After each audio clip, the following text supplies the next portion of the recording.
Nós vamos agora para o segundo painel da programação de hoje, e estamos tendo o privilégio de vivenciar um período de transformação da história da humanidade. Este painel, que é com o Christian de Castro, diretor-presidente da Ancine, o Jamie Barnard, que vem diretamente da Unilever, lá de Londres, para falar com a gente, e vai ser moderado pela doutora Vanessa, nós vamos mudá-lo um pouquinho adiante, nós vamos antecipar o lançamento que a doutora Vanessa vai fazer, porque o nosso apresentador, Christian de Castro, que é o diretor-presidente da Ancine, teve seu voo atrasado. Então, ele está chegando aí nos próximos minutos, e nós vamos fazer uma pequena inversão na agenda que vocês têm em mãos. Então, com isso, nós queremos aqui agradecer à doutora Vanessa, né, e, ao mesmo tempo que já convidá-la para o palco, a doutora Vanessa Vilar, que é a presidente do Comitê Jurídico da ABA e a diretora jurídica da Unilever. Em mais um momento especial deste ABA Summit 2018, com o objetivo de trazer para o nosso mercado os conteúdos e debates mais relevantes em andamento nos Estados Unidos e Europa, recentemente, nós, da ABA, lançamos 2 guias. O Guia para a Representação Responsável do Gênero na Publicidade e também a Carta Global de Mídia. Estas iniciativas da ABA, resultado do alinhamento e de sua filiação à WFA, nos que diz respeito ao compartilhamento e difusão de conhecimentos, insere o Brasil de forma bastante ativa na construção do futuro modelo de comunicação e marketing, que é um dos temas estratégicos do nosso ABA 2020. Agora, nós vamos escrever mais uma página aqui, neste momento, importante nessa direção e neste sentido, lançando aqui agora o 3º documento desta série. Para o lançamento, então, do guia GDPR para profissionais de marketing, contaremos com a doutora Vanessa Vilar. Por favor, Vanessa.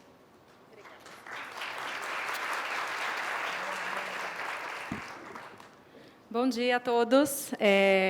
Grande desafio falar para essa audiência tão nobre aqui de marketing nessa manhã, mas a ideia é contar um pouco para vocês o porquê desse lançamento aqui no Brasil e da importância desse guia para os nossos profissionais de marketing. Eu trouxe aqui uma breve apresentação e é bastante interessante notar que ele é muito condizente com todos os desafios que foram discutidos nessa manhã.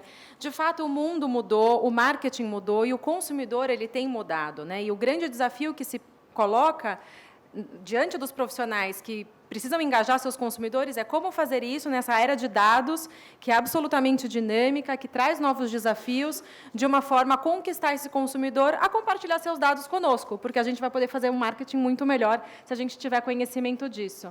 E é interessante notar que aqui no Brasil, já no final de 2017, os dados mostram que a gente já tinha um smartphone por pessoa. Então, a quantidade de dados que são geradas e são trocadas e que permitem que a gente faça uma comunicação muito mais relevante para esse consumidor, ele já é uma realidade, né?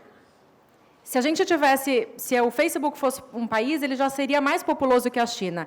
E se o WhatsApp fosse um país, ele já seria o 4º país mais populoso do mundo. Então, a gente realmente vive numa era de troca de informações, onde a comunicação ela deixou de ser de uma via só, quando o anunciante conversava e colocava a sua mensagem e o consumidor recebia. Hoje, o consumidor interage, ele dá a sua opinião, ele faz o review, espontâneo, pode ser positivo, pode ser negativo, e a gente tem que viver nessa nova dinâmica. E quais são os desafios que isso nos apresentam, né? E a gente também vê e nota que o investimento em mídia, no todo, ele não vai crescer tanto. Na realidade, os dados da PwC mostram que vai haver uma grande migração, e que ela já está acontecendo. Hoje, a gente já vê que o crescimento do investimento em digital, ou seja, em mídias digitais, ele é crescente. Não significa que o bolo do total de investimento em mídia vai crescer, mas sim que vai haver uma grande e importante migração para os meios digitais, porque a gente já sabe, né, todos são multiplataformas, multitelas, e a gente sempre está, ao mesmo tempo, fazendo 2, 3 coisas, né, e o consumidor está fazendo isso. Então, como é que a gente gera esse engajamento, considerando essa dificuldade que vai ser de captar e capturar a atenção desses consumidores? Eu costumo brincar com o Kotler que será que os 4 P's de marketing, ou 6, ou 8, agora também já não tem mais um P, que é a plataforma, né? Então, tudo vai se dar nas plataformas. Então, é a total integração do digital com o offline, e essa interação ela acontece na loja, o consumidor faz um review, ele escaneia, às vezes, um código, um QR Code, para ver uma mensagem sobre um produto, ou seja, está muito mais dinâmico, né? E isso traz também algumas responsabilidades para a gente.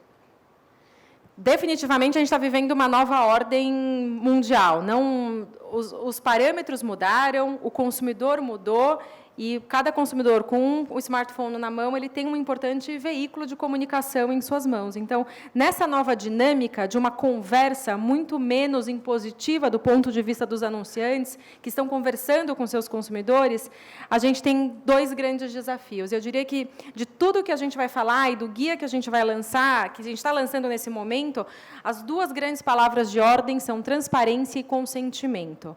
Transparência, porque o consumidor ele quer saber o que vai ser feito com o seu dado, qual é o uso desse dado, para que a empresa coleta, o que ela vai fazer com esse dado, qual a finalidade do uso desse dado. E sempre o consentimento, que pode ser um consentimento expresso, ele pode ser um consentimento até... mas ele tem que ser sempre um consentimento livre e informado, e muito bem informado. O que vai depois até abrir um pouco, já fazendo um teaser para a próxima conversa, com o meu colega Jamie Barnard, que vai trazer um pouco do paradoxo também desse consentimento. Mas eu diria que dessa nova dinâmica, né, de comunicação e das leis de proteção de dados, que tem na Europa, agora tem no Brasil, que só vai vigiar a partir de 2020, mas já chegou no Brasil, são essas 2 grandes palavras e essas 2 grandes temáticas. Então, mais do que entender a lei, eu acho que a gente precisa entender qual é o espírito dessa norma. E o espírito dessa norma, ele passa por respeitar o consumidor, para ter uma relação realmente com propósito junto a ele, que passa pela transparência e pelo consentimento. E são, claro, consumidores com superpoderes, porque eles vão poder optar ou não em compartilhar o seu dado, o seu tipo de compra, a sua navegação na internet, em quais lojas ele gosta de navegar, quais são os assuntos de seu interesse. Então, é o consumidor que vai dizer para a gente se ele quer compartilhar isso conosco ou não.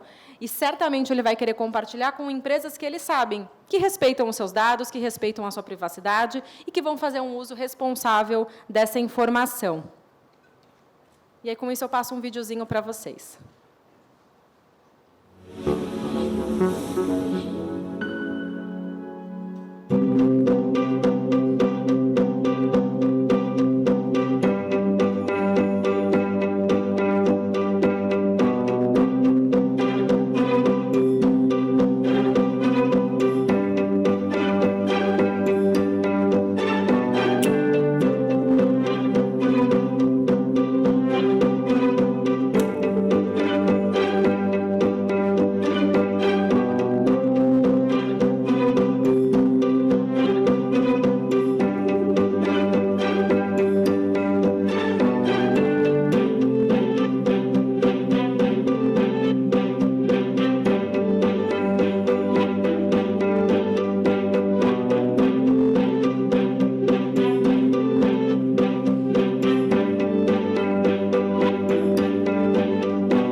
Então, só para compartilhar aqui, a gente faz, então, oficialmente o lançamento desse guia, como vocês estão vendo.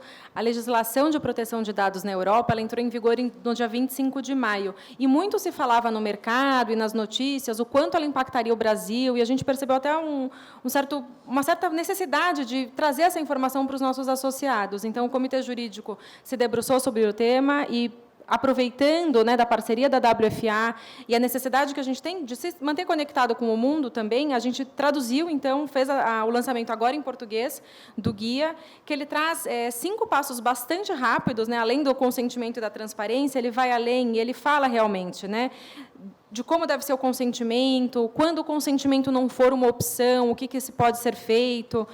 Também como se faz o processamento de dados de crianças, a necessidade de transparência e quando há necessidade de se reutilizar os dados para outros propósitos. Então, são 5 dicas muito rápidas, muito diretas, que podem auxiliar todos os profissionais de marketing a lidar com os dados dos seus consumidores, não apenas europeus, mas qualquer empresa que utiliza, processa dados no continente europeu, de todos os cidadãos que ali estão sujeitas a essa legislação.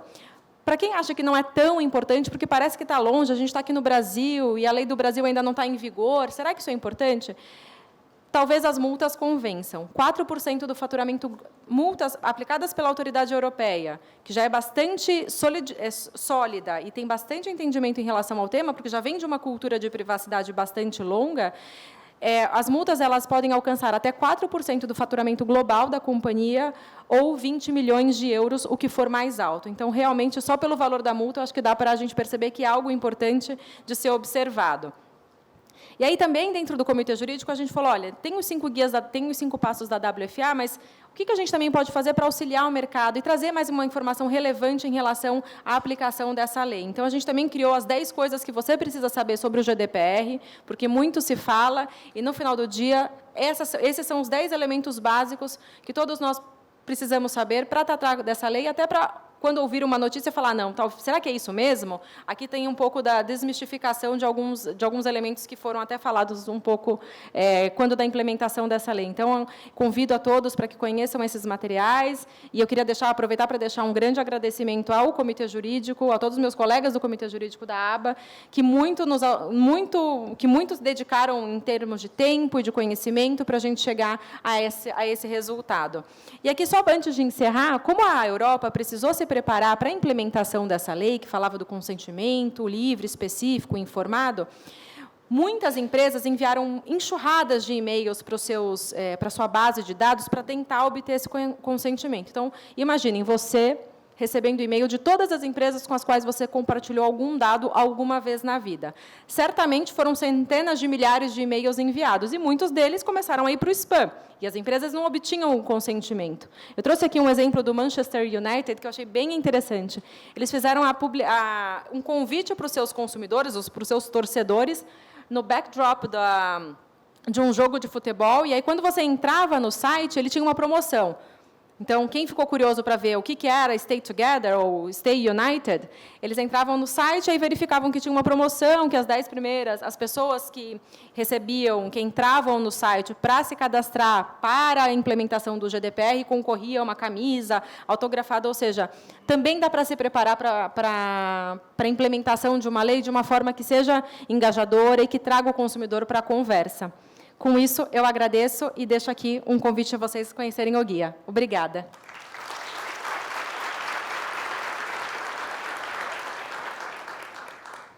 Nós vamos aproveitar esse momento, então, para solicitar que vocês olhem aí nos seus encostos de cadeira, por baixo. Alguns de vocês vão ganhar um guia desse impresso, posto que ele já estará disponível no nosso www.aba.com.br para download, hoje. Mas, antes disso, nós imprimimos uns poucos exemplares, e quem foi aí o sorteado, que vai levar um exemplar do guia, aqui à direita, opa, aqui já tem um. Nós vamos, então, agora para o painel, aguardando a qualquer momento a chegada do Christian, mas nós vamos chamar para o palco, então, o nosso palestrante, o nosso convidado especial, Jamie Barnard, Global General Counsel, Marketing, Media and E-Commerce da Unilever, que veio diretamente de Londres para estar aqui conosco. Muito obrigada. Thank you, my friend.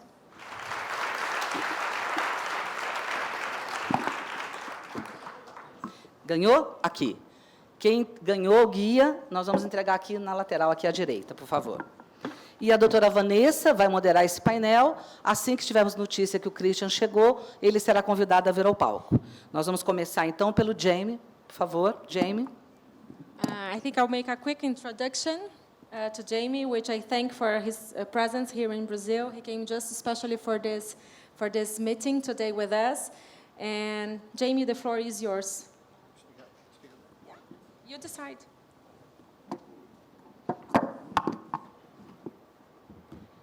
Olá, São Paulo.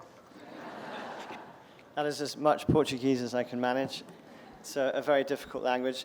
The only thing I understood so far was my name, so I hope Vanessa was being kind. Thank you, Sandra, for inviting me. We met a few years ago in Canada, and I came off the stage there and she said, please come to Brazil. No one needs more invitation than that. Come to Brazil, of course. So it's a great honor and a privilege to be here. I spent the weekend with my only friend in Sao Paulo, who is a civil police officer. I guarantee I've seen things in Sao Paulo none of you have, I hope. It was crazy. So I think you guys have a very exciting, fast, crazy life. So I'm here to talk to you about life after GDPR. I actually think GDPR is like a chronic illness. It's not so much life after GDPR, but living with GDPR. I should give you some context as to my background. So I'm a lawyer, like Vanessa. I'm not a privacy lawyer. I'm a media lawyer. So I've worked in digital media, digital marketing for 6 or 7 years. I began when you couldn't even advertise on Facebook. So I come at data and privacy very much from the perspective of someone answering the questions the business has every day. Can we do this? How do we do that? If we do this, is it legal? And so on. And as I hope to show you, we've learned a lot in the last 6 to 8 months as GDPR has landed in Europe. And in the next 10 or 15 minutes, I hope to share with you my perspective on what that might mean for marketers, for agencies, for publishers, and of course for the regulators as well. Okay, so I've given my introduction. I'll share a few reflections on GDPR and what it's meant over the last few months. I'll talk about the importance of agency relations because I think that is absolutely critical to getting this right. And a new theory that we've developed with our media agency, which I'll explain in a moment, and really ending where we should start, which is the most important thing, of course, and that is the people whose data we are using, the people who buy our products every day, and the ones that this is all intended to help. So, just a couple of reflections on GDPR. The first thing I want to say is, it is by far the most important thing to happen in Europe from a legislative perspective for a very long time. Digital media is changing so fast. The prevalence of data as part of the machine that drives marketing means that now more than ever, the need for regulation and clarity in this space is of paramount importance. So universally, GDPR is a positive thing, and I think across Europe, companies have embraced it. But GDPR was not written as the savior for the advertising industry. It was written to protect people. So there have been a lot of teething problems as companies, as businesses, as marketers have tried to work out how to carry on doing data-driven marketing against the backdrop of a very complex piece of legislation. And I think it's safe to say the attitude of the European regulators is, it's not our problem. You guys need to find a way to innovate around the problem. So there's very little sympathy in Europe for advertisers, for media agencies, for ad agencies who are complaining that the law is creating problems for them. I think the important thing is that we understand what the law is trying to do, and we all work together to make that happen. So this is a photo of me in Becco de Batman, I think Batman Alley, some people call it. At the weekend, I'm a huge graffiti fan, so I've loved being here in Sao Paulo. But it's a perfect metaphor, really, for data in the kind of digital advertising and e-commerce industry, because it is crazy. It isn't simple, linear flows. There is a lot of complexity flying around. Data comes in from multiple channels. It gets mixed up. It gets sent off to new people who process it in different ways. And I think just recognizing that at the beginning, this is what we're dealing with, and this is what we have to make sense of. I don't know how much you guys know about the technology that underpins digital marketing, but when we talk about precision marketing, targeted advertising, profiling, audience building, for the very large part, the data that is driving that capability is cookie data. It isn't people's name and email address. It is data gathered by a piece of code that pulls information constantly about your web browsing history, your habits, the things you buy, how long you spend on a website. There's a huge amount of data these cookies collect. And it's actually that fairly anonymous data which allows you to be very precise with your ad targeting. And we're moving increasingly towards a world where the kind of spray and pray mass marketing is no longer de rigueur. Nowadays, the data allows us to be very precise. And of course, that should mean a better investment of our media dollars. And it is important to understand that cookies are driving this because, as I'll show you in a moment, marketers now need to understand the mechanics of advertising. It's no longer enough for marketers to assume other people know this and will take care of it. No, in this day and age, where so much data is digital, it's critical that you have a basic understanding of the operation of ad buying, ad serving, the kind of cookie technology that underpins it, the tracking that goes on, and so on. And you won't do that alone. Okay, so I think as a lawyer in a company as big as Unilever, we have a privilege of working with pretty much the whole business. I work very closely with our media agencies, our creative ad agencies, our procurement guys, our tech guys, the IT people.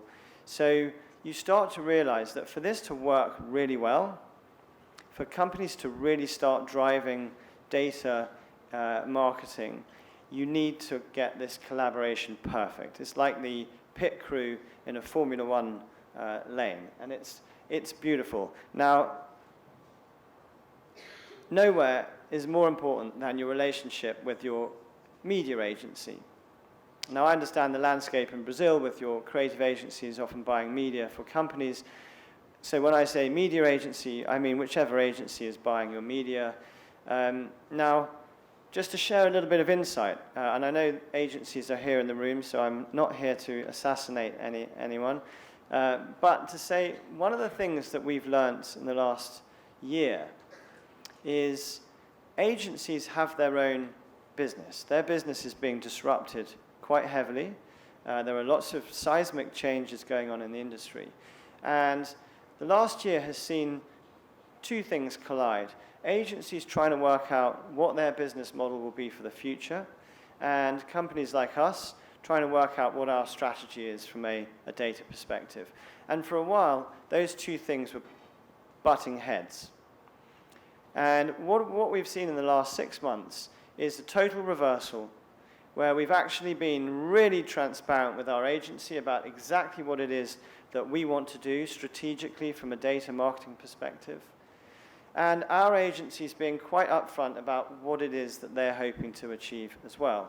And the consequence of that alignment is that we're now operating in a much, much more functional and efficient way, where we are each other's wingman. We're kind of helping each other out. And it sounds obvious, but I think you'll find as the new law in Brazil lands, you will see the same thing. Different people having conflicting interests. And the sooner you can align your interests in a transparent way, the better. Now, one of the interesting things about GDPR is, as the controller of the data, so typically the advertiser is responsible for making the choices about what data you collect, how you use it, where you store it, and so on. And generally speaking, you instruct your agencies to go and execute on your brief. Now, as the controller, you are, in the eyes of the European law at least, responsible for the end-to-end use of data in the chain of events that your instructions trigger. Now, historically, and I'm sure this is the same all over the world, advertisers would brief their media agency, and their media agency would go away and they would buy the media from all the publishers and media vendors. And the advertiser would have very little visibility of what happened beyond the brief. Now, for those of you who understand the advertising technology that it's involved in serving impressions on websites is very complicated. And it's no wonder advertisers and marketers really didn't want to understand how it works. But because we are now responsible for that end-to-end chain, it's no longer acceptable for media agencies to be the only ones who can understand and have visibility of the supply chain and all the people involved. And this is a good metaphor. You know, these guys are hiking up the Himalayas. They're all tied to each other because of the risk that a collapse will happen and someone will fall down a crevasse. Hopefully the rest of them hold each other up. And it's the same in GDPR. And it will be the same here in Brazil when your regulation lands. You are tied not just to your creative agency, but to their contractors and sub-processors who are in some way using data to deliver your advertising objective. And if somebody in that supply chain falls down a crevasse, they could take you with them. Ultimately, you are responsible for all of them. So it's absolutely critical that you start to build visibility of who that is. And over time, clean up that supply chain. Choose the right partners. Make sure that everyone in your supply chain is trusted and reliable and actually shares the same values that you do from a data perspective. So I said at the beginning that data is like that lovely graffiti in Becco de Patman. It is in one sense. It's like a big tangle of string.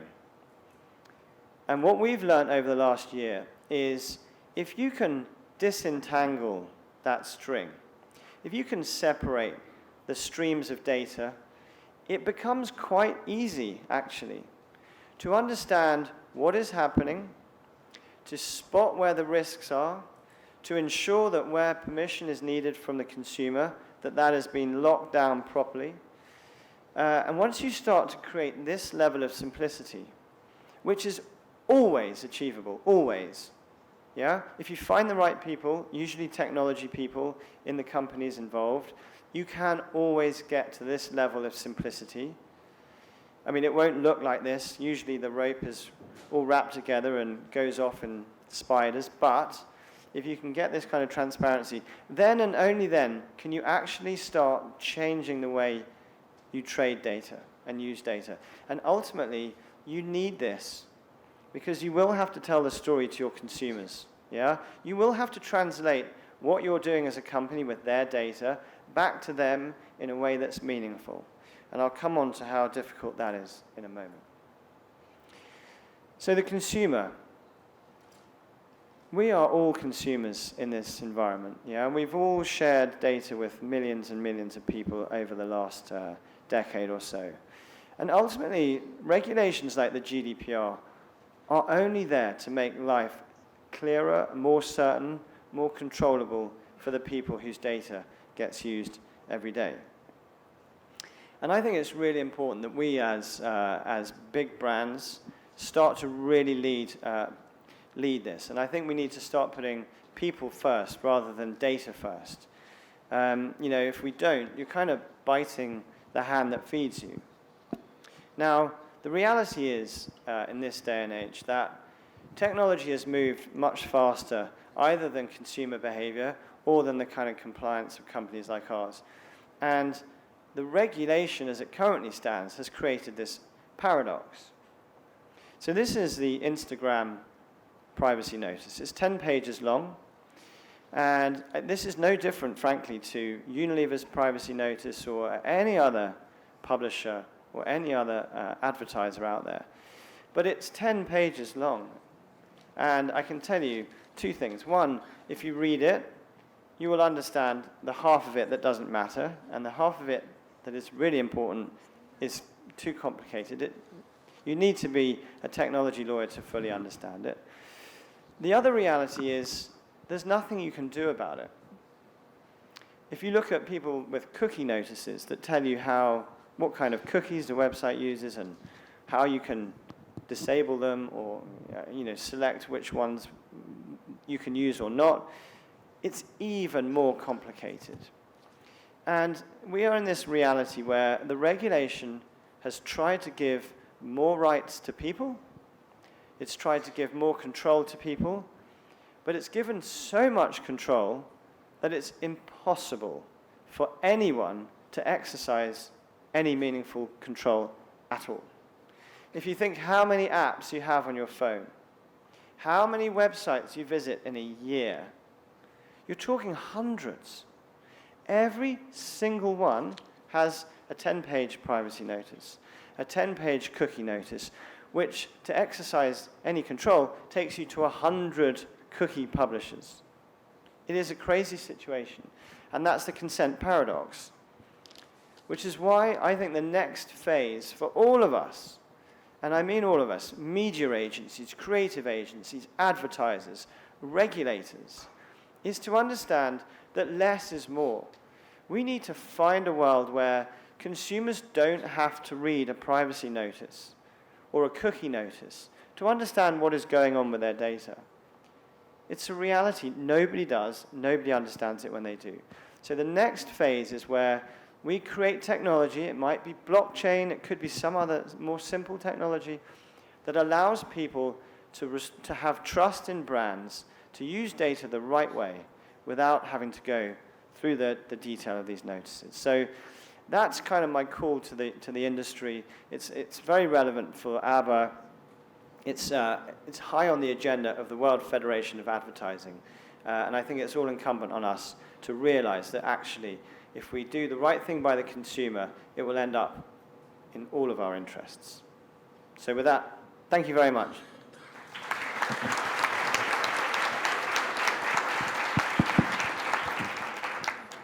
Então, temos aqui o prazer de chamar o Christian de Castro, diretor-presidente da Ancine, para o palco. Por favor, Christian.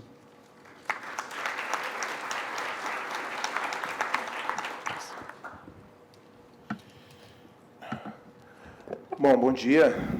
Desculpa pelo atraso.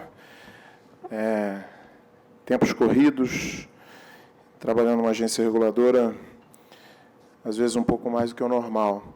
Primeiro, agradecer à ABBA, pelo convite, pela oportunidade da Ancine estar aqui presente e tendo a oportunidade de colocar. Obrigado, João Branco, João Campos, presidente do Conselho, Vanessa, Jenny Barnard, meus companheiros aqui de painel. Para quem não conhece, a Ancine é uma agência reguladora, é a Agência Nacional do Cinema, responsável por regular.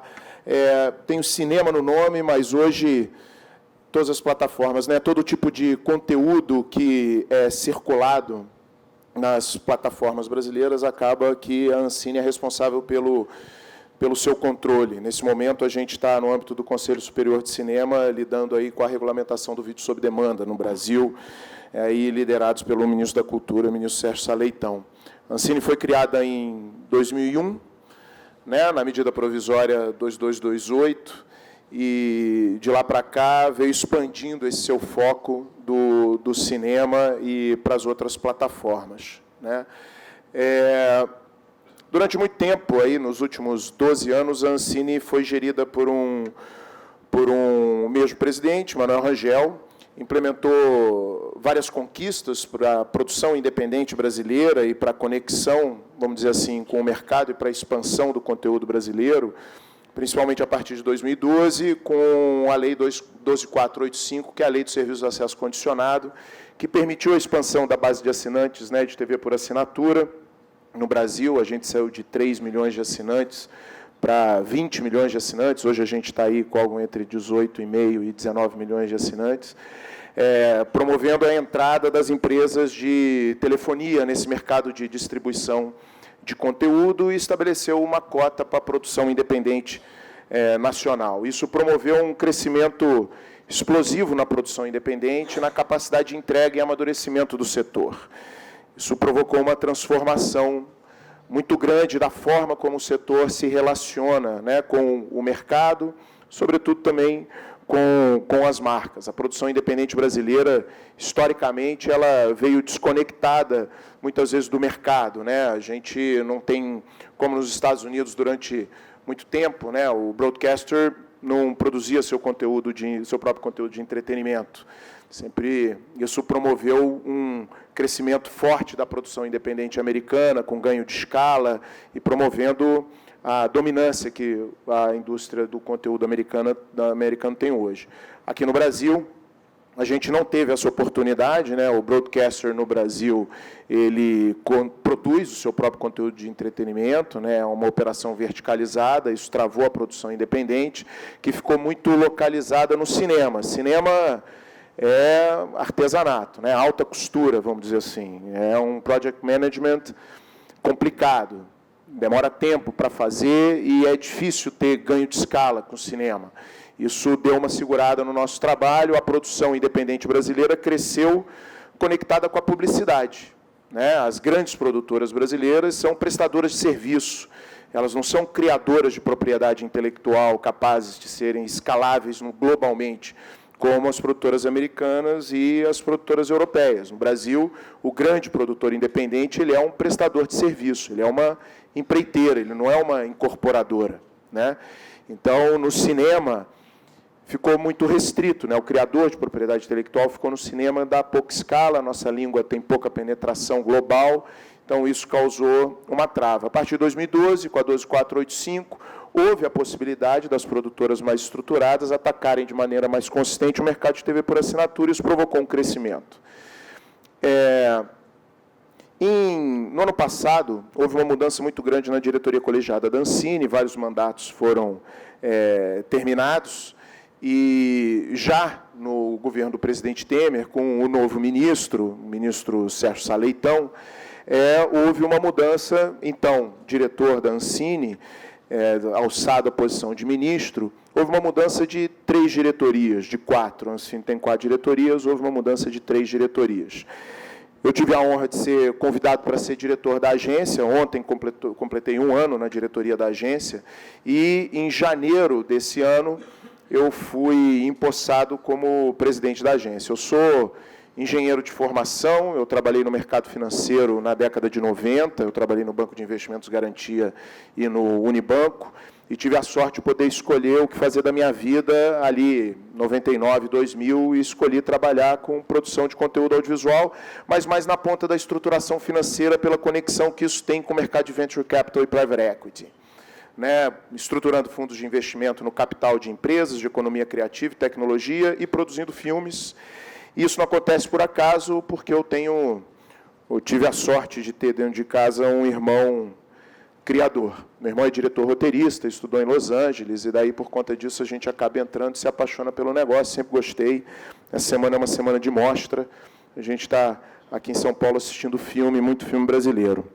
Então, agora que a gente se aproxima de completar 1 ano na liderança da Ancine, né, seguindo no caminho do desenvolvimento do mercado, da cadeia de valor do audiovisual como um todo, a gente estabeleceu alguns pontos importantes dentro da agência que teve uma atuação durante algum tempo muito voltada para um posicionamento político, né, e, dada a minha característica de estruturação de empresa, turnaround, M&A, private equity, venture capital, engenharia, né, sou engenheiro aeronáutico, então é aquele negócio muito mais voltado para a técnica, né? Hoje, o audiovisual, o conteúdo, ele é um dos grandes encaminhadores aí e coletadores de dado que tem no mercado, né? Então, é uma data-driven organization, a Ancine. Tem que ser.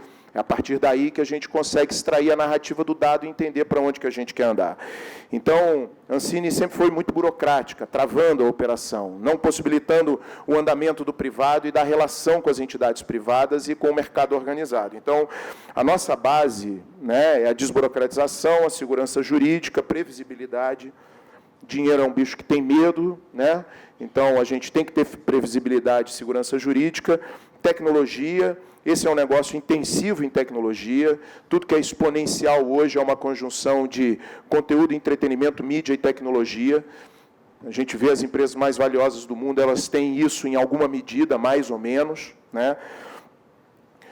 Data-driven, indicadores, KPIs, controle, eficiência, eficácia e diálogo e transparência. Tá? O tempo inteiro em contato com todos os elos da cadeia do audiovisual, que é complexa. O foco da agência, ela deve estar hoje nas áreas de controle, que é da onde a gente tira o dado, né? Registro, toda obra que é exibida no Brasil tem um registro na Ancine. Fiscalização do registro e das obras, toda obra paga uma taxa, a Condecine, que alimenta o setor. É daí que vem o Fundo Setorial do Audiovisual que a gente investe. A Condecine é uma CID, que serve para estimular o desenvolvimento do setor, abastece o fundo setorial e a Ancine, além de regular e fiscalizar o mercado, a gente também tem a gestão do fundo setorial do audiovisual, que é um fundo da ordem de R$1 bilhão, que a gente investe na cadeia do audiovisual como um todo. A gente tem a obrigação de fazer a prestação de contas, né, desses recursos investidos, tanto através desse fomento direto como do fomento indireto. Com isso, a gente tem essa relação bacana com o TCU, né? Assim, auditoria, né? Quem trabalha com investimento sabe que lidar com auditoria faz parte do processo e é um aprendizado. Então, para a gente, o TCU é mais uma relação de controle e de aprendizado. Não tem nenhuma ironia aqui no que eu estou falando, né? Já tive mesa de operações, já fui gerencial, já fui controle de mesa de operações de banco de investimento, sei como isso é importante para a gente chegar e controlar, passei pela crise da Ásia, da Rússia, graças ao controle do VAR em cima, então a gente sabe que isso é importante para a gente não quebrar e a gente ganhar na hora da crise, né? Graças a isso, eu estava na ponta certa entre 97 e 99 e pude me dedicar ao cinema, né? Então, com o objetivo de aprofundar o conhecimento do mercado, a partir de uma análise profunda de dados e indicadores gerados, e, com isso, também ampliar o conhecimento da consequência das políticas de fomento e desenvolvimento do setor, ampliando a capacidade empresarial de toda a cadeia do audiovisual brasileiro e atraindo, dessa forma, o investidor privado. A gente, nessa fase de gestão da Ancine, a gente não tem medo do investidor privado, pelo contrário. Hoje, praticamente, a produção independente inteira ela roda em cima do meu dinheiro, né? Do fomento direto e do fomento indireto. Quando eu entregar a agência daqui a 4 anos, né? O meu mandato acaba em outubro de 2021, daqui a 3 anos, se eu entregar para o meu sucessor ali, uma agência, a gente tiver aí metade do dinheiro, eu trouxer 1 para 1 de dinheiro privado na produção independente, e eu acho que por isso que eu estou aqui, né, porque hoje boa parte do conteúdo privado investido em conteúdo do mundo é conteúdo de marca, né? Então, isso faz parte do processo, né, da construção, da comunicação, uma vez que 30 segundos morre cada vez mais ou perde valor e o conteúdo ganha valor, né, dentro desse jogo, e a gente buscar a sustentabilidade desse nosso negócio. O caminho que a gente vem trilhando é o da desburocratização, com o objetivo de dar maior transparência, tornando o ambiente mais seguro e mais amplo o controle. Com isso, trazendo mais investimento. A automatização da operação, a incorporação da tecnologia à estratégia. A gente vem desenvolvendo uma plataforma blockchain para a gente rodar todo o processo de investimento, pelo menos do fomento direto, do qual a gente tem mais controle, o indireto, que a renúncia fiscal é mais difícil, né? Não é mais difícil, vai ser mais demorado, porque para a gente botar o blockchain numa renúncia fiscal tem que ter o Tesouro rodando um blockchain, a gente está caminhando para isso. No fundo setorial eu consigo rodar, porque é um fundo dentro de um ambiente controlado. Né? Unificar os sistemas e, assim, criando um banco de dados robusto para eu poder tirar essa minha narrativa daí. Hoje a gente tem um problema sério no setor do audiovisual, que é a capacitação dos empreendedores, né? O setor do audiovisual ele ainda é muito imaturo do ponto de vista empresarial, né? O produtor independente, as distribuidoras, eles ainda são imaturos.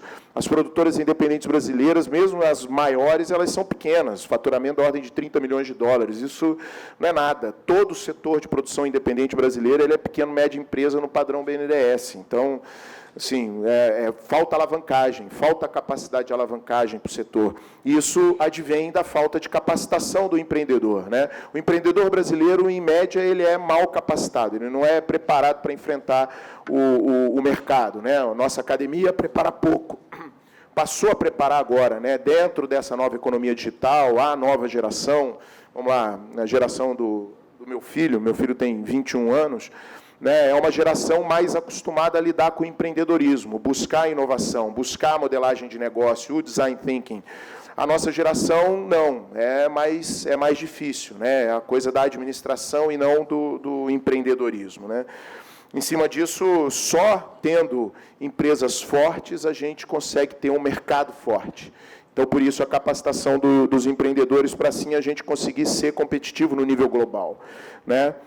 A gente estabeleceu como uma das prioridades o combate à pirataria no Brasil, o que antes não era um dos eixos determinantes da Ancine. A gente hoje tem uma coordenação de pirataria, a gente vem atuando junto com o Ministério da Justiça e a Polícia Federal no combate à pirataria digital, que é um dilapidador de valor da propriedade intelectual e dos valores associados à produção, né, de conteúdo, e como conceito o estímulo à regionalização e à descentralização da produção e dos empreendedores do audiovisual, porque o Brasil é um país grande, diverso, e a nossa riqueza está na diversidade da nossa cultura, por isso que a gente consegue viajar e comunicar de maneira muito forte. O nosso mercado interno é muito forte, mas a nossa capacidade de vencer internacionalmente também.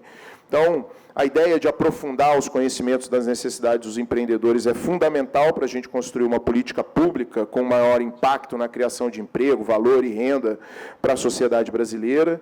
Esse ano, a gente vai colocar na cadeia do audiovisual brasileiro quase R$1 bilhão em investimento e financiamento, em diferentes linhas de investimento e financiamento em toda a cadeia, né, do audiovisual, que vão desde capacitação técnica, artística e de empreendedores, a produção e distribuição de obras para cinema, TV e jogos digitais. A gente trouxe os jogos digitais e a tecnologia para dentro do nosso ambiente, né, de trabalho, e também na infraestrutura do audiovisual. A gente tem uma carência grande de infraestrutura, não só pós-produção pelo Brasil inteiro, São Paulo é forte nisso, como infraestrutura de estúdios, né, de locação de equipamento, para a gente poder filmar mais pelo Brasil inteiro, sempre com foco na inovação tecnológica provocada pela revolução digital, né, cada vez mais.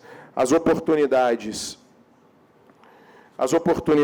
que hoje a gente tem em todos os elos da cadeia de valor da indústria do audiovisual brasileiro, em especial na sua capacidade de inovação e internacionalização, são imensas, com potencial de geração de renda,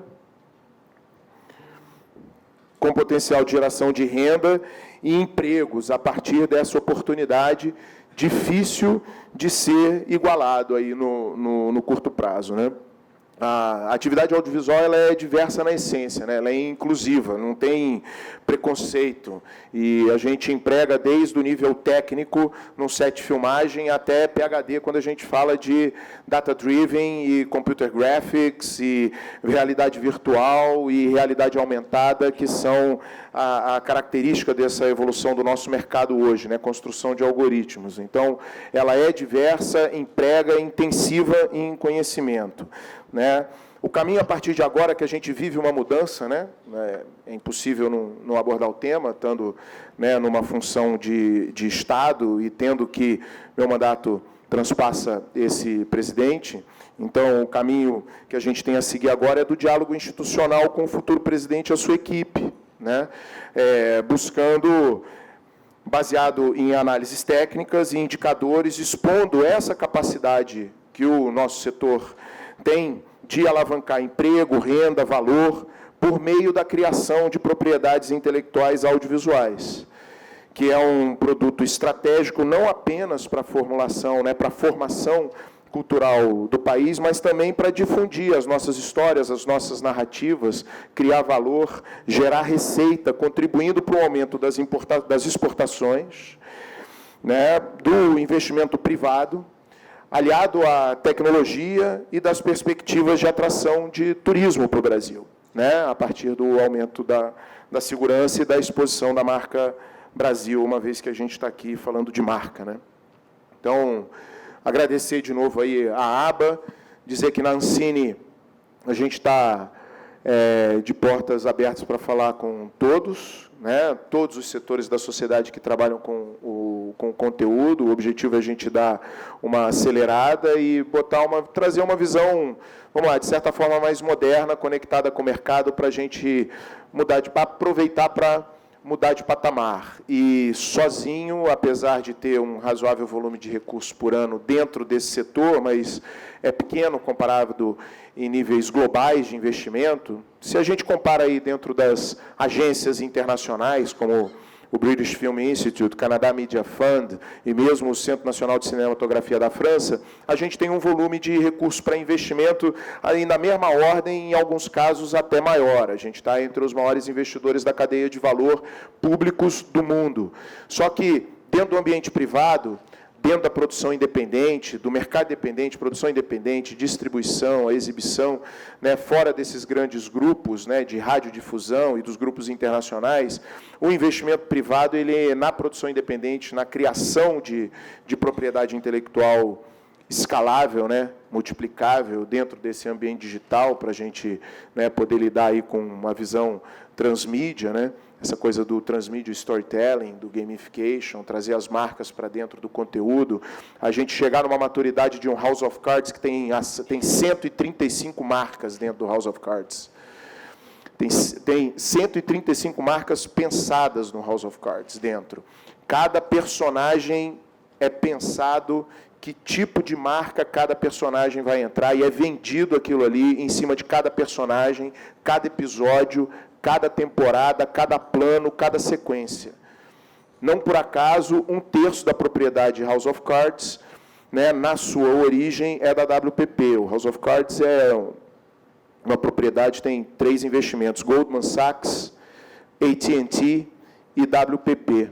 Né, a WPP tem 35 marcas e fechou a conta, os 150 milhões de dólares que o Netflix pagou foi receita, não foi usado para produzir nada. Então, esse nível de maturidade é o que a gente precisa chegar no setor aqui, para, nesse momento que a gente tem ouvido sob demanda, somos o segundo, terceiro mercado do Netflix do mundo, e com as novas plataformas chegando. A Amazon está chegando de uma maneira muito forte, né? Agora essa fusão da AT&T e Time Warner coloca o Brasil numa posição de destaque dentro do grupo e dentro do crescimento da HBO. Então, a gente tem muito crescimento pela frente dentro do ambiente digital, onde a marca ela é parceira da produção independente e da distribuição independente de conteúdo. Então, eu estou aqui, topei o desafio, né? Eu sou um bicho privado, não sou um bicho público, eu cresci em Brasília, meu pai foi servidor público, eu escolhi sair de Brasília e trabalhar no privado, mas acabei sendo chamado e resolvi doar meu tempo, meu conhecimento para tentar transformar esse nosso negócio num negócio mais transparente, rentável, amigável e que a gente consiga criar valor a partir da criatividade do brasileiro. Então, é isso. Obrigado. Vamos para o debate.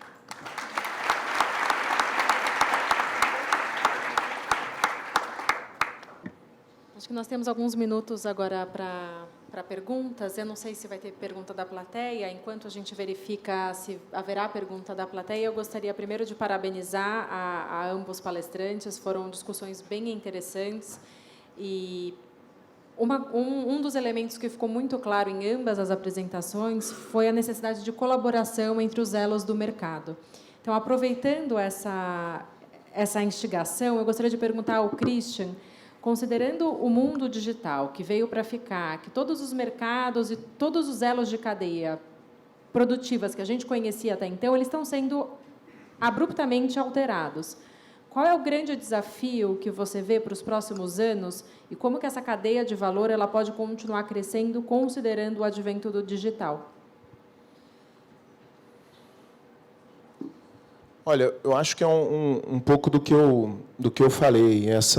A gente precisa trabalhar de uma maneira mais integrada, né? O produtor independente, olhando do ponto de vista do produtor independente de conteúdo, né? Eu tenho esse viés porque vim da produção independente de conteúdo e, do outro lado, a integração por conta da estruturação financeira e a coisa do investment banking.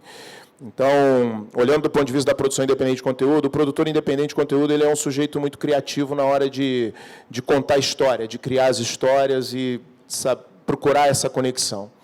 Do lado da integração, né, com as marcas, vamos dizer assim, indo direto à outra ponta, né, as marcas elas têm essa capacidade de, durante muito tempo, estarem diretamente conectadas com o consumidor, com o público, entendendo de maneira, sabendo ler, entender e criar indicadores de como que isso acontece. Eu acho que o digital ele traz essa possibilidade da gente poder integrar essa capacidade de contar histórias com a possibilidade da gente levantar dados e criar histórias a partir desses dados para poder conseguir comunicar melhor com o consumidor, dentro desse ambiente digital que demanda uma forma diferente de você vender, né?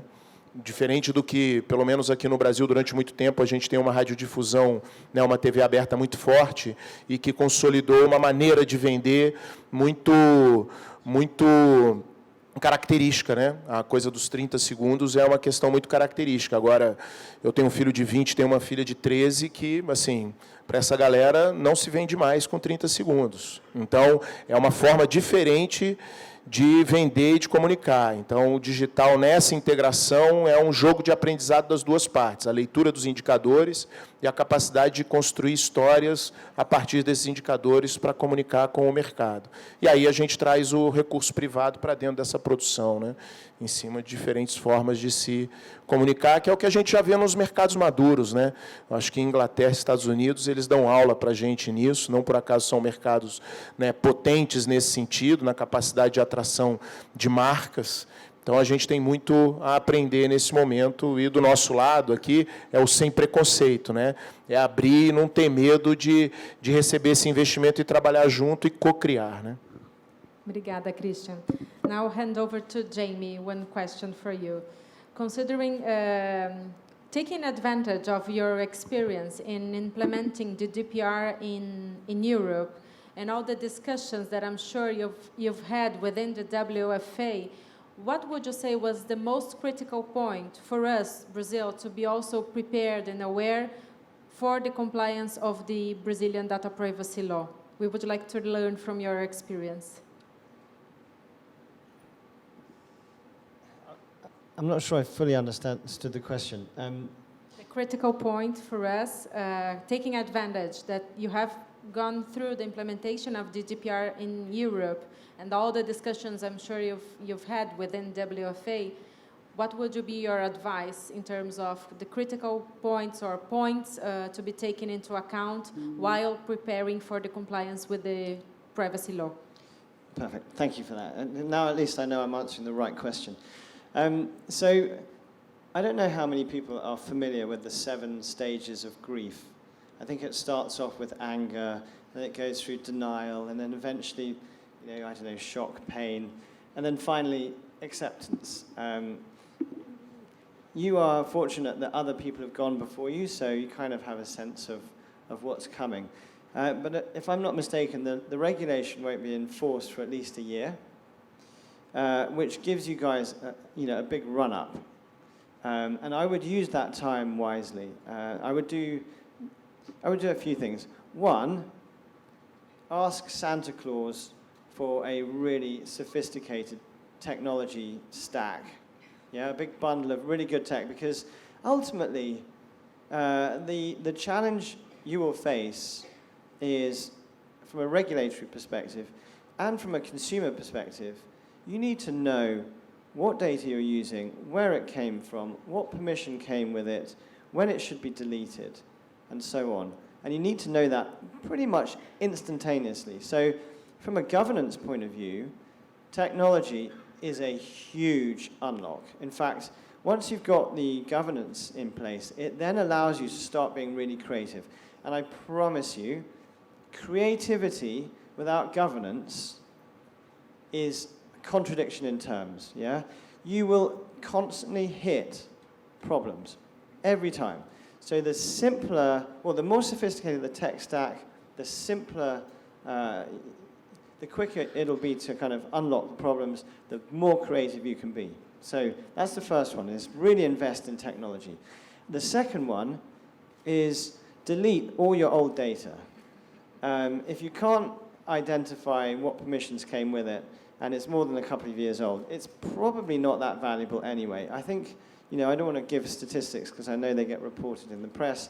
Let's just say we deleted a lot of data. And did we suffer as a consequence? No. We now have databases which are populated with really clean, clear, ubiquitous data that our marketers now have confident access to.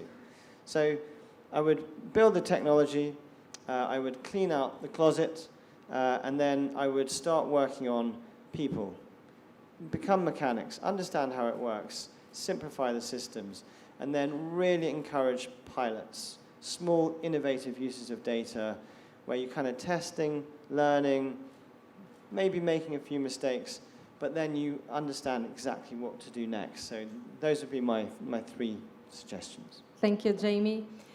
Enquanto a gente não recebemos nenhuma pergunta ainda pelo WhatsApp ou pelo hashtag, eu vou fazer uma pergunta aqui, aproveitando a presença do Christian. Christian, aproveitando que a gente está no evento nacional dos anunciantes, né? O ABA Summit, que a ABA congrega mais de 60% de todo o investimento em publicidade no Brasil. Qual seria o papel dos anunciantes, ou como você acredita que os anunciantes podem contribuir para esse mercado mais maduro, como você deu bem o exemplo dos Estados Unidos, né, de produções que nascem já pensadas para ter uma certa quantidade de anunciantes participando, para que possam gerar uma renda relevante e também que possam conversar melhor com esse consumidor que ele não quer mais ver os anúncios, possivelmente ele não quer mais ver os anúncios de 30 segundos, ele quer ter um conteúdo que seja relevante para ele. Então, acho que abria um pouco uns minutos para você aproveitar essa presença aqui massiva dos anunciantes na sala. Olha, eu acho que nesse momento acho que a gente precisa ter um pouco de coragem de inovar, né? Na comunicação mesmo, de procurar entender o que existe hoje no pipeline. Hoje a gente tem o Netflix produzindo mais de quase 30 produções no Brasil do Netflix, tem em andamento hoje. A gente tem produções que conversam com todos os tipos de público vindo aí do Netflix e que tem capacidade de comunicar aqui globalmente, né? O 3% da Boutique Filmes, que foi a primeira produção de língua não inglesa, né, a circular, fechar fora dos Estados Unidos independente, passou durante muito tempo sendo a principal produção de língua não inglesa consumida no Netflix. Então, a gente tem capacidade de storytelling para conversar. Quando a gente traz para a HBO, para um ambiente do serviço de acesso condicionado, falando especificamente de algumas marcas, a gente tem um negócio que é produzido pela Mixer, que é uma produtora independente aqui no Brasil, também conhecida das marcas, porque atua no mercado de publicidade de uma maneira muito intensa durante muito tempo. O negócio é uma das 5 propriedades mais valiosas fora dos Estados Unidos da HBO. Então, a produção independente, o Magnífica 70 da Conspiração, vendido na Inglaterra e indo para a 3ª temporada, também HBO. Então, a gente tem capacidade de produzir e circular internacionalmente um tipo de conteúdo que hoje começa a chegar na 3ª, 4ª temporada em alguns canais aqui no Brasil e que conseguem comunicar internacionalmente. Isso para dizer o seguinte, a capacidade de criação, estruturação e o production value entregue pela produção independente nacional, ele é competitivo internacionalmente. Então, eu acho que essa busca, eu acho que a gente tem condição de produzir com maior valor de produção para ficarmos mais competitivos internacionalmente. E aí, essa conversa com as marcas, no entendimento de que tipo de conteúdo é bom para que marca, para conversar com que público, e essa conversa ser uma conversa mais intensiva, e fugir da muleta do incentivo fiscal, que eu acho que o incentivo fiscal, a gente tem a lei do audiovisual, né, o artigo 1º, 1º A da lei do audiovisual, que a partir de renúncia fiscal de imposto de renda de empresas, esse recurso pode ser investido na produção de obras audiovisuais independentes, mas fugir disso, vir para o recurso de investimento mesmo, marketing, participando da criação para poder conversar melhor com o público, com um maior alcance. Eu acho que essa é a coragem que a gente precisa, é o próximo passo, eu imagino. Obrigada, Christian. Obrigada, Sam. Obrigada, então, por esse painel, pelas provocações, pelos insights. Jamie, vindo de Londres, Christian, do Rio, muito obrigada. Obrigada, doutora Vanessa. Nós vamos agora...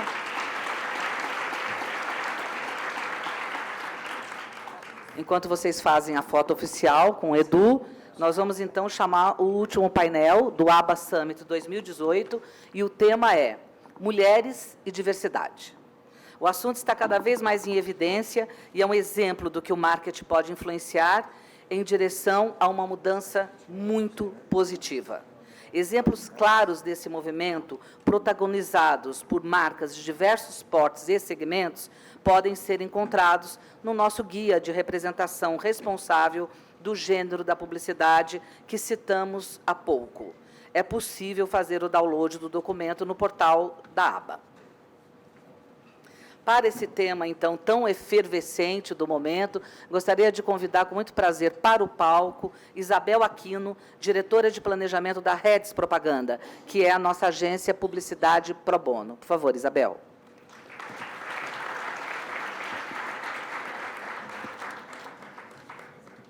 Gostaria de convidar também Ana Cortá, co-founder da Hybrid Collab Strategy. Por favor, Ana, cadê você? Para o palco também convidamos o Ken Fujioka, que é o fundador da ADA Strategy e presidente do grupo de planejamento.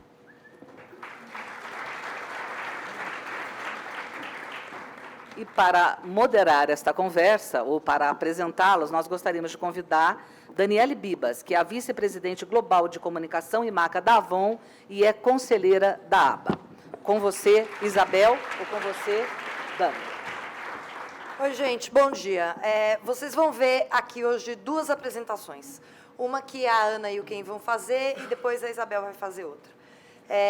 A gente resolveu trazer essas apresentações aqui para vocês, são estudos que já estão aí no mercado faz um tempo, mas nós, como clientes, né, que contratam agências e que estamos todos os dias nos relacionando com o nosso pessoal dentro das agências, nós temos uma responsabilidade de, acho que moral, ética, do ponto de vista até de compliance, né, de como é que a gente vai se relacionar com os nossos parceiros estratégicos ou fornecedores.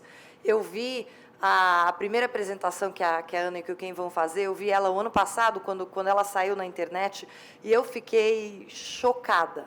A gente, acho que aqui no Brasil, sabia as coisas que eles vão contar para vocês, a gente sabia que isso acontecia no ambiente das agências, mas a hora que você vê o tamanho do problema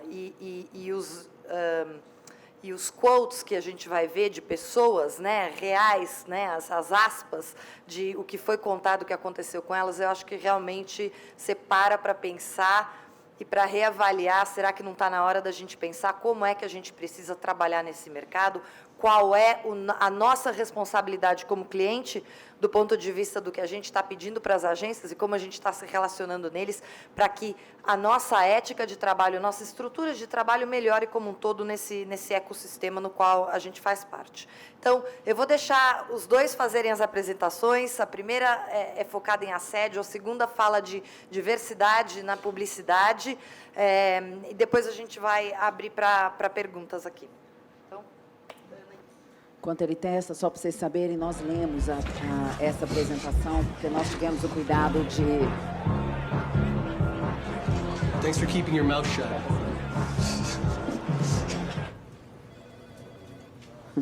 porque nós tivemos o cuidado de preparar essa, com cada palavra que é dita. Thanks for minding your own E para a business. gente poder repetir sempre do mesmo jeito, ok? Thanks for not telling my girlfriend. Say that to me.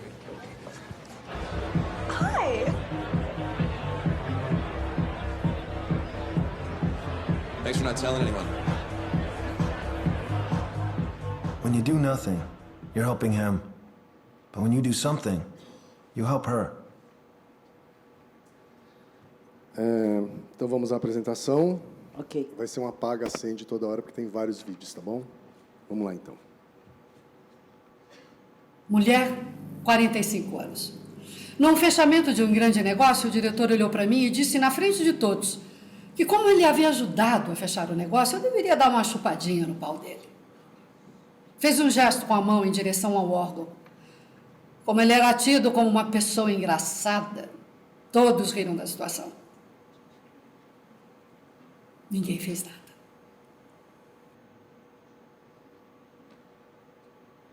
Eu, Ken Fujioka, fui gestor em agências por mais de 20 anos.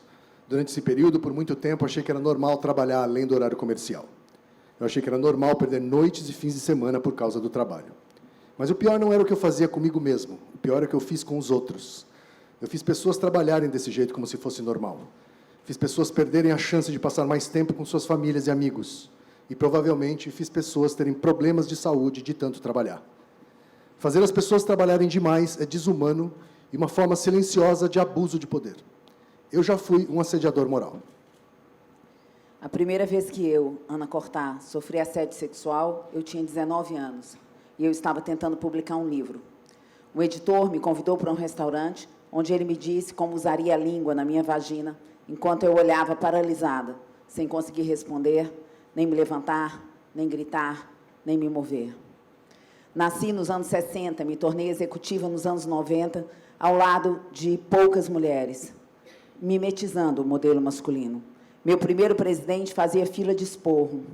Eu já ouvi, vai tomar no cu, chupa o meu pau, pau no cu dela, quer chorar, chora em casa, tantas vezes que eu comecei a achar normal. O tempo passou e eu fui vice-presidente de 3 multinacionais. E eu demorei muito para perceber que eu não era com o outro melhor do que foram comigo. Muitas vezes eu achei normal levantar a voz e eu não percebi quando eu diminuía o outro. Eu já fui uma assediadora moral. Todos nós temos sistematicamente reproduzido um comportamento que não sabemos bem onde começou. Nós dois não somos anjos, mas sabemos que está na hora de parar de fingir que nada está acontecendo, tomar consciência e agir. Nosso papel hoje é de porta-vozes, de mensageiros de uma fotografia da qual todos fazemos parte. Mas não quaisquer mensageiros. Nós somos mensageiros que fazem parte do sistema. Nós somos líderes desse sistema, assim como outras pessoas que estão aqui e algumas que não estão nessa sala. A fotografia que veremos hoje é dirigida a todos nós, sem exceção. Nós somos parte do problema até começarmos a ser parte da solução. Hoje vamos apresentar os resultados referentes a São Paulo, com 1.400 respondentes. Foram 959 mulheres e 441 homens. Nós tivemos um cuidado importante na pesquisa de trazer as definições jurídicas de assédio moral e sexual para garantir que os respondentes entendessem bem se o caso deles se encaixava ou não nessas situações. Nem legalmente essas definições são preto no branco, uma vez que dependem de interpretações possíveis da lei. Mas a verdade é que situações que estão normalizadas no nosso mercado, como repetidamente marcar tarefas com prazos impossíveis, humilhar e constranger alguém continuamente, ou subestimar esforços de forma frequente, são sim formas de assédio moral. As palavras-chave em assédio moral são repetição, frequência, recorrência. Por outro lado, existe uma grande confusão entre assédio moral e sexual. Situações em que nós intuitivamente consideraríamos assédio sexual como uma piada sexista podem estar qualificadas na lei, em assédio moral. Ainda que possam haver exceções, o assédio sexual se configura quando o assediador tira proveito de uma condição hierárquica superior. A palavra-chave no assédio sexual são superioridade na relação de poder. As respostas que nós vamos ver agora foram baseadas nessas duas definições.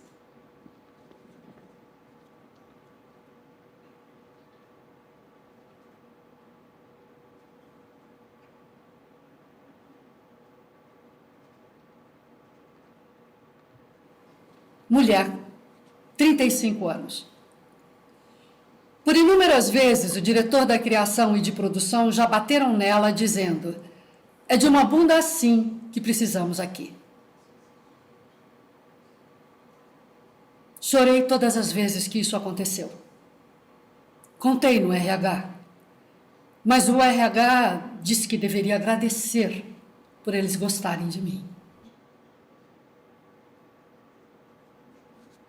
Tem um diretor que se dizia homossexual e passou a mão na minha vagina. Quando reagi, ele disse: não vai contar para ninguém, para você não ficar mal falado e ter que ir embora da agência.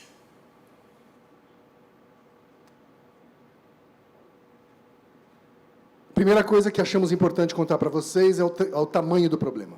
Quando vemos que 9 em cada 10 mulheres e quase 8 em cada 10 homens afirmam que já sofreram assédio moral ou sexual, fica claro que não é um problema específico, mas sim uma questão que envolve todas as esferas hierárquicas do ambiente de trabalho. Um comparativo interessante é que o site vagas.com fez uma pesquisa com a sua base de usuários com uma metodologia parecida com a nossa, e o resultado geral é que 52% das pessoas, incluindo homens e mulheres, afirmaram ter sofrido alguma forma de assédio moral ou sexual. No mercado publicitário, os números são muito maiores. Estamos falando de uma realidade agressiva, de um ciclo perverso de hostilidade. A partir de agora, nós vamos falar em cima das pessoas que já foram assediadas moralmente. Na idade adulta, as corporações ocupam o lugar das escolas como o ambiente onde exercitamos nossos valores e crenças em relação ao outro. O que aprendemos no ambiente de trabalho vai para casa, com cada um de nós, no final do dia, com potencial de virar comportamento em nossa relação com os nossos maridos, com as nossas esposas, com os nossos filhos. Os resultados apontam para uma situação preocupante. A existência de um ciclo onde assediados e assediadores são encontrados em diferentes níveis hierárquicos. Por exemplo, os presidentes ou sócios que ditam a cultura das empresas são apontados por 1/3 dos respondentes dessa pesquisa como alguns de seus assediadores. 22% dos estagiários ou assistentes dizem já ter sido assediados ao menos uma vez por presidentes ou sócios de agência. Ou seja, 1 em cada 5 jovens no começo de carreira, muitas vezes em seus primeiros empregos, diz que já foi assediado por um presidente ou sócio de agência. Os diretores são, na maioria das vezes, os principais líderes nos times das agências, a principal interface com as equipes. Eles são, ao mesmo tempo, os que mais dizem que foram assediados e os que mais são citados como assediadores. 83% dos diretores dizem que já foram assediados moralmente ao menos uma vez. 63% dos respondentes dizem que já foram assediados moralmente ao menos uma vez por alguém em cargo de diretoria. É um ciclo. Esses diretores que foram assediados ao longo de suas carreiras interiorizaram um comportamento de assédio que agora passam adiante para suas equipes. É claro que esse ciclo de hostilidade não existe isolado do mundo. Ele também sofre pressões externas, principalmente dos clientes. Do total de respondentes, 22% dizem já ter sido assediados moralmente por clientes. Essa dinâmica entre agências e clientes é, portanto, parte importante do problema. Não adianta olhar apenas para dentro das agências, é preciso prestar atenção em todo o ecossistema da indústria. Homem, 40 anos. Há uns 10 anos, estávamos numa celebração de Natal com um grupo de clientes. Fui ao banheiro e um cliente entrou logo depois. Ele mostrou o pau e sugeriu um boquete em troca de ganhar uma concorrência contra a agência com a qual dividíamos a conta. Na hora, eu não achei que era isso, até porque ele pagava de hétero.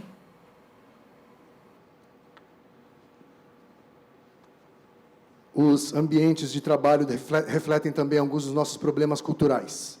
Isso acaba gerando vivências muito diferentes a depender do gênero e da orientação sexual dos envolvidos. A grande verdade é que é pior para as mulheres. 89% delas dizem escutar piadas sexistas onde elas são alvo. 54% delas dizem ter seus atributos físicos comentados de forma constrangedora. Mesmo no caso do assédio moral, nós temos diferenças entre homens e mulheres. 86% das mulheres versus 76% dos homens dizem que já foram assediados moralmente. Dados da PUC indicam que da população economicamente ativa, 36% já foi assediada moralmente no ambiente de trabalho. Os resultados que temos no mercado publicitário são mais do que o dobro dessa média nacional. Na Suécia, para comparação, esse número é de 10%. É no caso do assédio sexual que essa diferença fica mais explícita.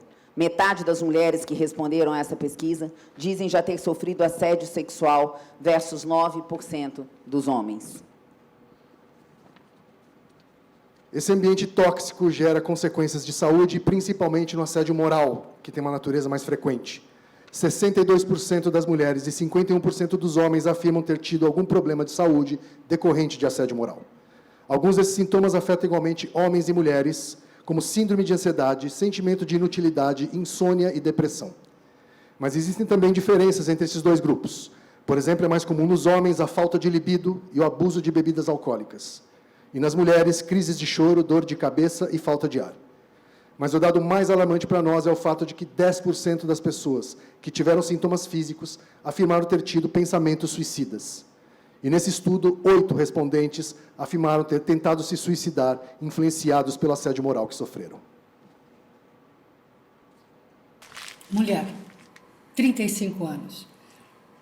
Ser mulher e gay já me expôs a muita situação desconfortável. Um cliente, sabendo que eu queria ter filhos, disse: eu me ofereço para ser o doador de sêmen, mas só se for pelas vias naturais. Um vice-presidente de atendimento já me perguntou se eu não sentia saudades de chupar um pau. Outro diretor disse: assim que você acabar com essa palhaçada, se referindo ao meu relacionamento com outra mulher, me avise para eu dar um jeito em você. Como vimos anteriormente, 1 em cada 2 mulheres afirmam ter sofrido assédio sexual. Dessas, 19% dizem que já foram assediadas sexualmente por clientes. 31% das mulheres, ou seja, um terço delas, diz que já foram vítimas de um presidente ou sócio de agência. Nessa pesquisa, pedimos que os respondentes contassem relatos de situações de assédio pela qual passaram. Foram mais de 1.000 histórias, e algumas delas vocês estão conhecendo agora, através da gravação realizada pela Clarice Bujanro.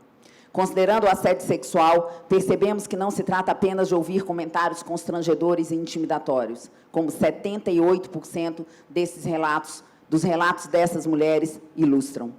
Mas 39% das mulheres que compartilharam relatos nessa pesquisa afirmam ter sofrido assédio sexual físico.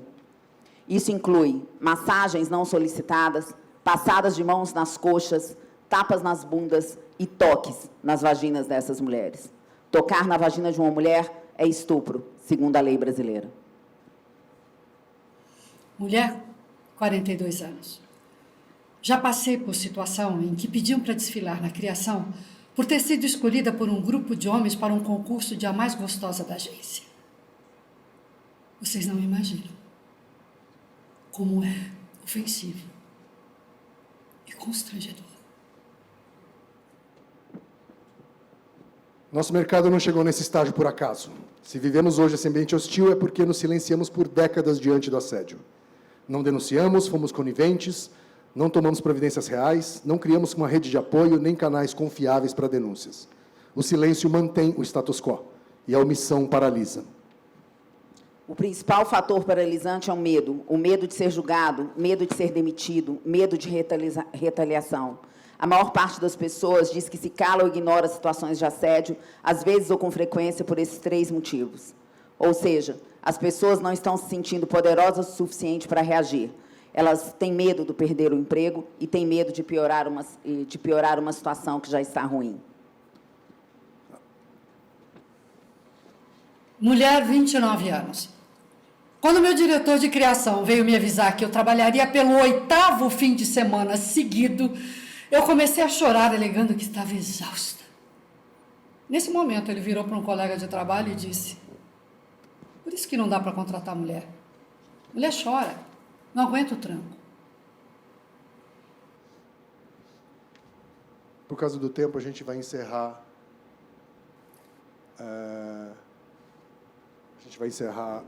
Com antecedência. Tá? Essa apresentação é apenas um resumo da pesquisa, cujo objetivo é gerar mais conhecimento sobre o assunto, e o relatório na íntegra está disponível gratuitamente no site do Grupo de Planejamento, grupodeplanejamento.com, desde novembro de 2017. Como sabemos que poucos leriam a pesquisa, fizemos uma peregrinação e foram mais de 50 apresentações presenciais voluntárias, incluindo mais de 40 agências. O GP só foi onde foi convidado.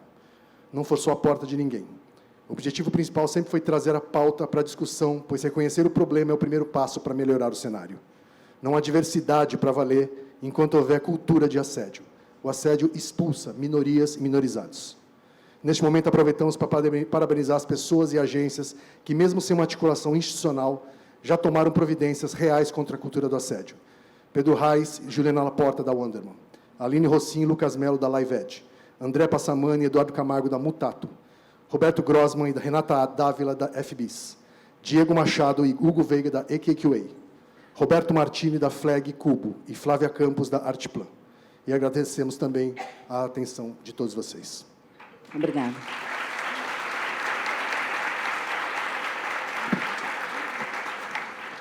Antes da Isabel começar, eles foram primeiro apresentar isso nas agências e depois eles começaram a pedir para apresentar nos clientes, porque como parte, né, principalmente do assédio moral, parte dele veio dos clientes, o que a gente pode fazer e como a gente pode mudar essa interação com as agências. Eles foram na Avon, eu convidei eles para fazer a apresentação lá, e a conversa que a gente teve, que eu acho que é uma conversa muito pertinente, é sobre prazo. Né? Quando a gente está brifando uma agência, quando a agência vem e apresenta um trabalho para a gente, e o trabalho precisa ser refeito, né, ou tem coisa que não foi entregue, qual é realmente o prazo real que precisa ser entregue? Porque a hora que a agência aparece no cliente na sexta-feira à tarde, e a gente pede para ver a refação na segunda de manhã, você está intrinsecamente colocando um monte de gente para trabalhar no final de semana. E é óbvio que vão ter situações de urgência, e é óbvio que vão ter picos de trabalho, que de vez em quando isso acontece. Mas, como quem disse no início, quando a coisa se torna constante, repetitiva, isso vira a norma e a expectativa, né, normalmente que as pessoas vão trabalhar todos os finais de semana e sair da agência todo dia 1h, aí tem alguma coisa fundamentalmente errada da maneira como a gente trabalha. E tem coisa que as agências têm que fazer dentro de casa, mas eu acho que tem coisa que nós, como clientes, temos que olhar para a maneira como a gente interage com eles, para que esse trabalho seja mais saudável para todo mundo que faz parte desse ecossistema. Eu vou agora convidar a Isabel para vir fazer a apresentação sobre diversidade na publicidade e mostrar os dados da pesquisa. Oi, gente. Prometo que vai durar 10 minutos, como combinei aqui com o pessoal. É a terceira vez que eu vejo a pesquisa de assédio. Eles foram lá na agência, eu estou vendo aqui, já vi em um evento também. E fico mexida. Enfim, deixa eu respirar aqui um segundo, os meus 10 minutos para começar. Bom, eu sou da Heads, desde 2015 a gente faz um estudo de representatividade de gênero e raça na publicidade. A gente faz isso em ondas, são ondas que acontecem a cada 6 meses. O que eu vou apresentar aqui para vocês é a 6ª onda, são dados coletados em fevereiro desse ano. Muito brevemente, em algumas semanas a gente já vai lançar a 7ª. Bom, e uma pergunta que se faz, assim, a gente já vem falando de empoderamento feminino, de diversidade, há já um tempo, já tem aí uns 4, 5 anos que a sociedade vem falando muito sobre isso, e às vezes aparece alguém que diz, mas será que a gente ainda precisa falar sobre isso? E realmente, às vezes, dá a sensação de que o assunto esgotou, de que a gente entendeu tudo que deve ser feito, de como a comunicação deve acontecer. A gente vem num evento como esse e vê tantos cases bacanas, como a gente viu mais cedo, Skoll, P&G, enfim, a gente fica achando, nossa, como a publicidade está legal. Mas, na verdade, a gente ainda precisa falar sobre isso. Isso aqui aconteceu em agosto de 2018, na Argentina, um comercial, uma placa do Carrefour da Argentina, era Dia das Crianças lá, e eles acharam que seria bacana colocar meninos com C de campeão e meninas com C de cozinheira. Isso extrapola a publicidade, tá? A gente encontra isso na vida.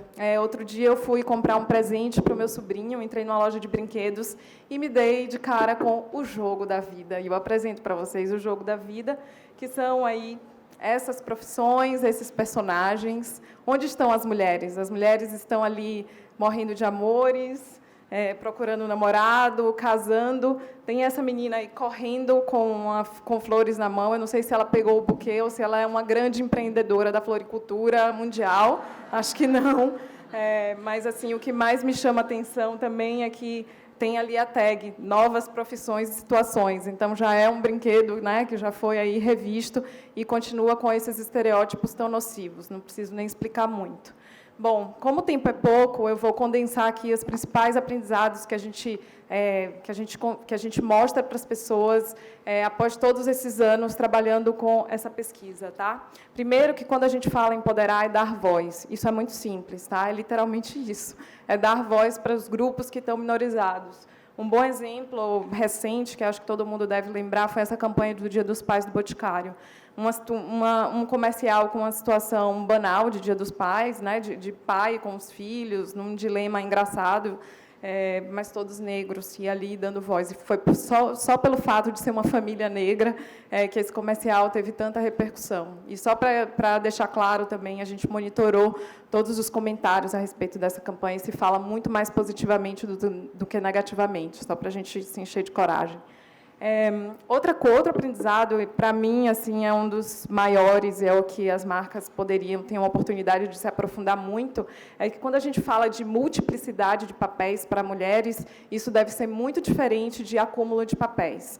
Né? Acho que a publicidade se valeu durante muito tempo daquele estereótipo de uma super mulher que é boa esposa, que é boa mãe, que é boa profissional, que vai na ginástica, chega em casa, já tem uma janta prontíssima, maravilhosa, e quando o marido chega, ela está com a lingerie maravilhosa. Assim, são muitos pratos que às mulheres são dados para segurar. E, obviamente, que em algum momento um prato desse cai, porque a vida é assim, e a gente não deveria se sentir frustrada porque algum prato desse cai. Obviamente que a gente quer ser boa esposa, a gente quer ser boa mãe, a gente quer ser boa profissional, mas isso, assim, a gente quer sócios, né?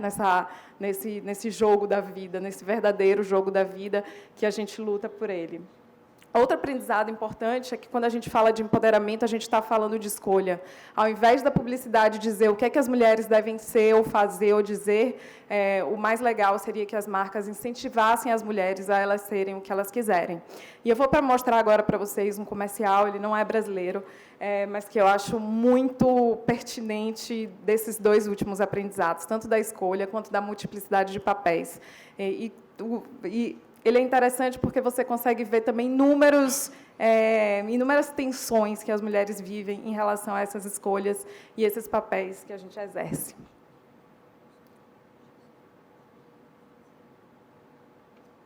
¿Estás peinando? Y otro calcetín que hay, ni que hoy. Venga, que no llegamos.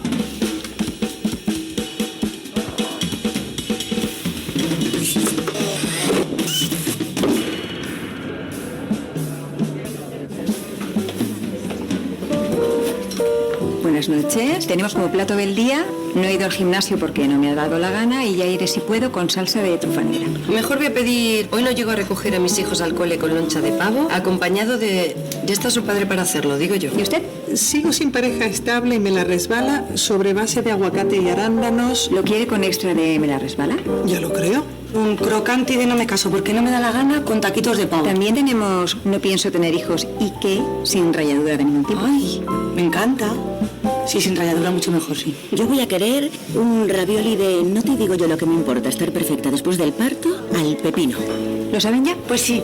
Nosotros vamos a tomar, estamos al borde de un ataque de risa con reducción de nervios. Y un poquito de gazpacho, pero sin nervios también, ¿eh, chicas? Sí, sin nervios, porque se te hace una bola horrorosa. ¿Quién ha pedido alcachofas de soy directora general mundial y madre sobre virutas de pavo? Lleva reducción de jornada laboral, ¿verdad? Sí, como usted quería. ¿Cómo está esto, no? Normal. Somos 15 millones de mujeres. Una sociedad equilibrada también ayuda a reducir el estrés. Pavo frío, alimentando otro modelo de mujer.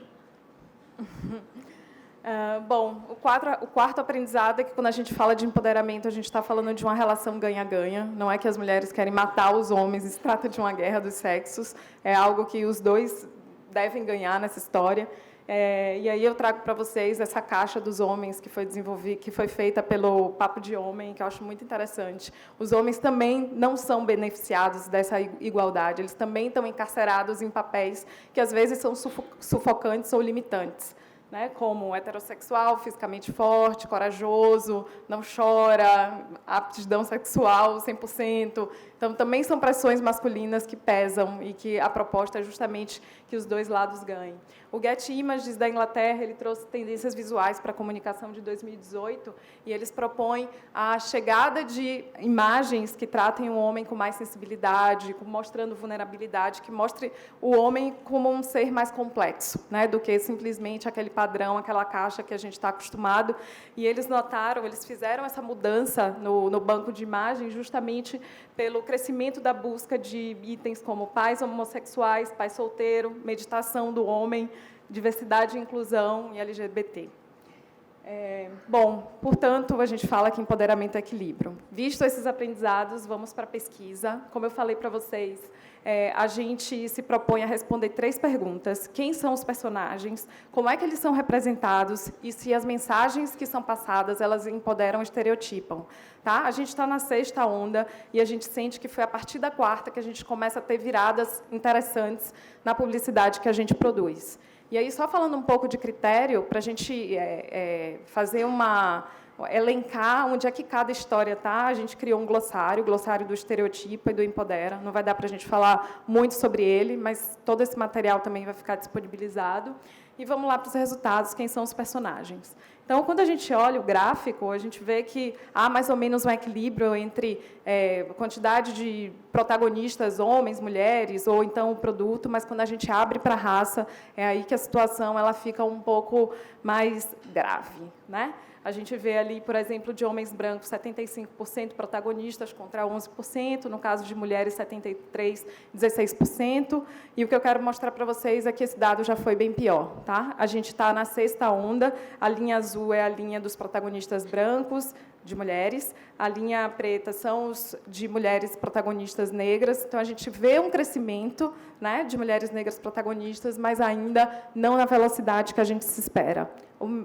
Com os homens, mais ou menos a mesma situação. A gente vê um declínio de protagonistas brancos, um aumento de negros, mas ainda também muito incipiente. E aí o dado ele muda quando a gente vai olhar quem são os coadjuvantes, quem é que está ali, que não é protagonista, que está ali como pano de fundo.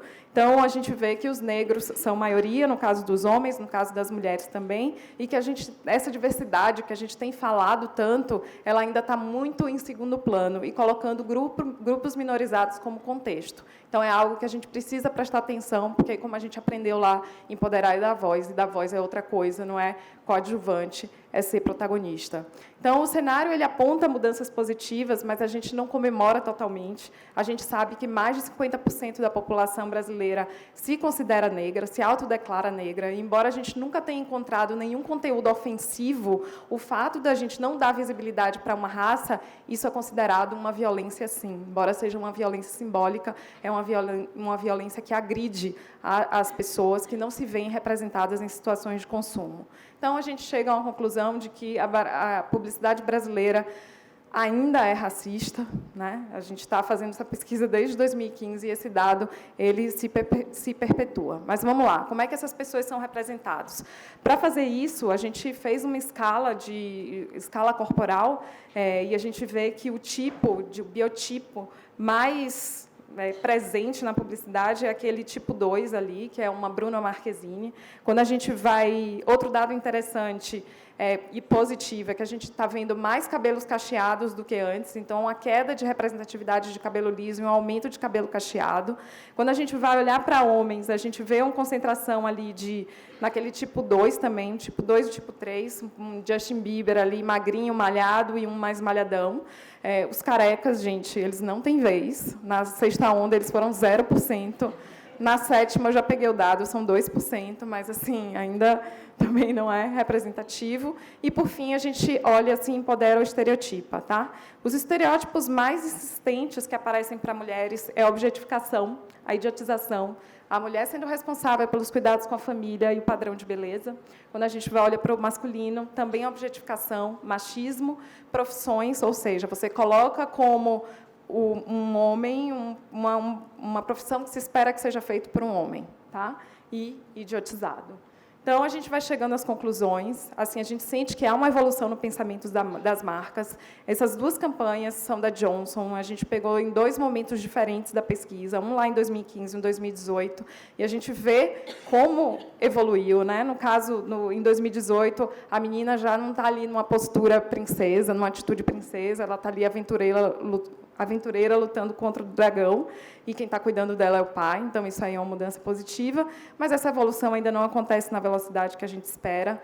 É uma decisão, mudar isso é uma decisão, e esse quórum aqui é muito importante para isso. Nada vai mudar se cada um de nós não decidir mudar por isso.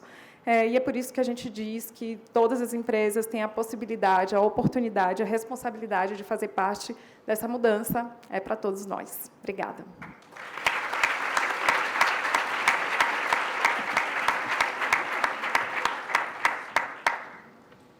Obrigada, então, Dani, Ana, Ken e Isabel. Esse assunto é um dos assuntos que, como eu costumo dizer nos eventos, que a gente ficaria aqui a tarde toda discutindo. Ele é instigante, interessante e importante. Mas nós vamos agora para os 4, 5 minutos finais do ABA Summit 2018, chamando ao palco, então, o vice-presidente da ABA. Obrigada.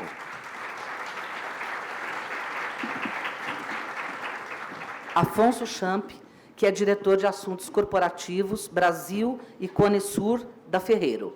O Afonso vai fazer o encerramento oficial deste ABA Mídia 2018. Puxa, fazer um encerramento depois de um painel tão aquecido quanto esse, tão pertinente, acho que a Sandra colocou muito bem. Passaríamos aqui horas falando desse tema, mas, de qualquer maneira, isso é como uma semente que fica em cada um de nós, certamente, e caminhamos para esta mudança, caminhamos para esse ambiente de maior respeito. Chegamos ao final do ABA Summit 2018 com a sensação de que os objetivos foram plenamente cumpridos. Nesta manhã abordamos o novo papel do marketing na era do propósito. É um grande desafio, mas também representa uma enorme oportunidade de mobilizar o marketing para transformar os negócios e a sociedade. E procuramos fazer isso hoje a partir de uma programação minuciosamente planejada para vocês. Economia criativa e era digital, bem como questões relacionadas a mulheres, gêneros e diversidade, todos esses temas incidem no desenho que está sendo feito neste momento do marketing a ser praticado no futuro. Debatido aqui por grandes líderes, a quem, uma vez mais, agradecemos. Não poderíamos entregar nada menos do que os debates de primeira grandeza que buscamos proporcionar hoje com cada um dos presentes, com cada um que trouxe as suas experiências. Contudo, o evento de hoje foi além e contemplou futuros protagonistas da profissão de marketing na entrega, pelo primeiro ano, do Prêmio ABA Academy, ESPM, Fiat, e fiquem de olho nesses novos líderes que já estão aparecendo nesse processo. Deixamos também mais uma relevante referência para todos, com o contraste entre o avanço do Data-Driven Marketing e o aumento das leis de proteção de dados. Orientar boas práticas é um dever que não nos furtamos e respondemos de forma concreta. Por tudo isso, fechamos os grandes encontros promovidos por nossa associação neste ano, em São Paulo, com chave de ouro, neste ABA Summit 2018. Foi um imenso prazer esse momento único, com todos aqui presentes e com aqueles que nos acompanharam remotamente via streaming.